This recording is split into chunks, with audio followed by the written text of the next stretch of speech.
இப்போ பார்த்தீங்கன்னா மகா கும்பமேளா அப்படின்றத பற்றி எல்லாருமே பேசிக்கிட்டு இருக்காங்க. ஏன்னா லட்சக்கணக்கான கோடிக்கணக்கான மக்கள் அங்கே ஒவ்வொரு நாளும் குவிஞ்சுக்கிட்டு இருக்காங்க. இந்த ஃபங்க்ஷனில் பார்த்தீங்கன்னா எல்லாருமே ஒரு பக்கம் செலிப்ரேட் பண்ணிக்கிட்டு இருக்காங்க. ஏன்னா இந்த மகா கும்பமேளாங்கிறது கிட்டத்தட்ட 144 வருஷத்துக்கு ஒரு தடவை தான் கொண்டாடுவாங்க. இப்படி எல்லாருமே மகா கும்பமேளத்தை செலிப்ரேட் பண்ணிட்டு இருக்கும்போது ஒரு துக்கமான விஷயம் நடந்திருக்கு. அது இன்னும் நடக்கும் அப்படின்ற மாதிரி சொல்லியிருக்காங்க. அது என்ன அப்படிங்கிறது ஃபுல் டீட்டெயில் இந்த வீடியோவில் பார்க்கலாம். அதுக்கு முன்னாடி நான் தான் உங்கள் ஹரிஷ். நீங்க பார்த்துட்டு இருக்கிறது ஈடிகன் ஃபேக்ட்ஸ் இன்ஃபோ சேனல். கண்டிப்பா சப்ஸ்கிரைப் பண்ணிருங்க, சப்போர்ட் பண்ணிருங்க. வாங்க வீடியோக்குள்ள போலாம். இந்த மகா கும்பமேளா எங்க நடக்குதுன்னு பாத்தீங்கன்னா அலகாபாத்ல இருக்கிற பிரயாக்ராஜ் அப்படின்ற டிஸ்ட்ரிக்ட்ல நடந்துகிட்டு இருக்கு. இந்த மகா கும்பமேளாவை பாத்தீங்கன்னா உத்தரப்பிரதேஷ் கவர்மெண்ட் தான் ஃபுல்லா ஆர்கனைஸ் பண்ணிக்கிட்டு இருக்காங்க. ஏன்னா அவங்களுக்கு கீழே இதெல்லாம் வருது. கிட்டத்தட்ட 7000 கோடி ரூபாய் செலவு பண்ணி ஒரு சிட்டியே உருவாக்கி வச்சிருக்காங்க உத்தரப்பிரதேஷ் கவர்மெண்ட். இந்த ஃபங்க்ஷன் பாத்தீங்கன்னா 44 நாளைக்கு தொடர்ந்து நடக்க போது. ஜனவரி 13ஆம் தேதி 2025 ஸ்டார்ட் ஆகி பிப்ரவரி 26ஆம் தேதி 2025 வரைக்குமே நடக்கும்.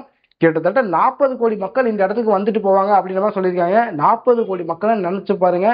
சும்மா நார்மலா ஒரு பாப்புலேஷன் இடத்துல 40 கோடி பேர் வந்துட்டு போறாங்க. எந்த அளவுக்கு இன்ஃப்ராஸ்ட்ரக்சர் தேவைப்படும், எந்த அளவுக்கு அவங்களுக்கு சாப்பாடு தேவைப்படும், தண்ணி தேவைப்படும், எந்த அளவுக்கு அவங்களுக்கு தேவையான இருப்பிடம் தேவைப்படும், பல விஷயங்கள் இருக்கு. இதுக்கு பாத்தீங்கன்னா உத்தரப்பிரதேச கவர்மெண்ட் பயங்கரமா செலவு பண்ணிக்கிட்டு இருக்காங்க. அது மட்டும் இல்லாம கரெக்டா ஆர்கனைஸ் பண்ணிக்கிட்டு இருக்காங்க. இந்த ஃபங்க்ஷன் ஏன் இத்தனை பேர் வந்து செலிப்ரேட் பண்றாங்க, எதனால செலிப்ரேட் பண்றாங்க பாத்தீங்கன்னா இந்த ஃபங்க்ஷன் ஒரு 144 வருஷத்துக்கு ஒருக்கா தான் நடக்கும். உலகத்துல இது வரைக்கும் மக்கள் இந்த அளவுக்கு எங்கேயுமே கூடதே கிடையாது. ஃபர்ஸ்ட் டைம் இந்தியாவில தான் நடக்குது. அதுவும் இந்த மகா கும்பமேளாக்கு தான் நடந்துட்டு இருக்கு.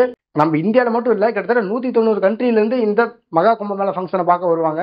இந்த ஃபங்க்ஷனை பேசிக்கா சொல்லணும்னா இங்க வந்து ஃபங்க்ஷன் அப்போ நம்ம போய் அந்த யமுனா, கங்கா, சரஸ்வதி அப்படிங்கிற நதி மூணுமே கலக்கிற இடமா ஒன்று இருக்கு. அந்த இடத்துல நம்ம போய் குளிச்சோம்னா நம்ம பாவம்லாம் நீங்கி நம்ம ரொம்ப சுத்தமானவனா மாறிடுவோம். அதாவது புனிதமான ஆளா மாறிடுவோம்.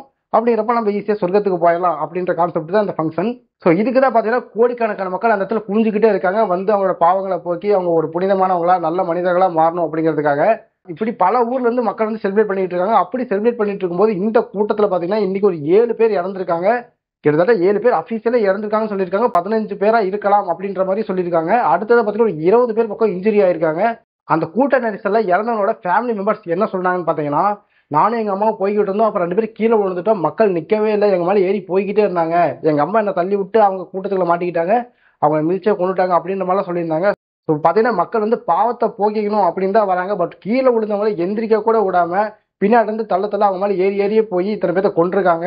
இந்த மாதிரி கூட்ட நெரிசல்ல இறக்குறவங்க இதோட ஸ்டாப் ஆக போறதில்லை. ஏன்னா இன்னும் கொஞ்ச நாள் கூட்டம் நிறைய வரப்போகுதுங்கிறதுனால கவர்மெண்ட் ஃபுல் ஆக்ஷன் எடுத்துக்கிட்டு இருக்காங்க. அவங்களால முடிஞ்ச வரைக்கும் கூட்ட நெரிசல்ல தடுக்கிறதா இருக்கட்டும், மக்கள் வந்து பாதிக்கப்பட தடுக்கிறதா இருக்கட்டும், இதுக்கான ஆக்ஷன்ஸ் ஃபுல்லாவே எடுத்துக்கிட்டு இருக்காங்க.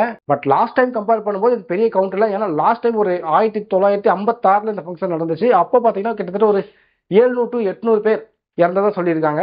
பட் ஆனா இந்த ஃபங்க்ஷன் 29 நாள் நடக்க போது. இனிமேல் தான் ஹை பிச்சில் கூட்டம் வர ஆரம்பிக்கும்.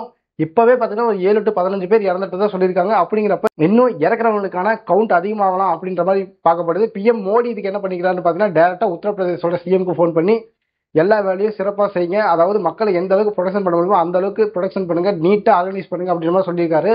பட் என்னதான் கவர்மெண்டால ஆர்கனைஸ் பண்ண முடிஞ்சாலுமே 40 கோடி மக்கள்னா கண்டிப்பா ஆர்கனைஸ் பண்றது கொஞ்சம் சிரமமா தான் இருக்கும். அது மட்டும் இல்லாம ரேபிட் ஆக்ஷன் ஃபோர்ஸ் அப்படின்ற ஒரு டிபார்ட்மெண்ட் வச்சு தான் மக்களை சேஃபா வழிநடத்திட்டு இருக்காங்க. அவங்களோட ஆக்ஷனால இந்த அளவுக்கு மக்கள் சேஃப்டியா இருந்துட்டு இருக்காங்க. அது மட்டும் இல்லாம ஏகப்பட்ட ஆம்புலன்ஸ் சர்வீஸ் இருக்கு, ட்ரோன் சர்வீசஸ் இருக்கு, மெடிக்கல் ஃபெசிலிட்டிஸ் இருக்கு, எல்லாமே ஆர்கனைஸ் பண்ணி வச்சிருக்காங்க.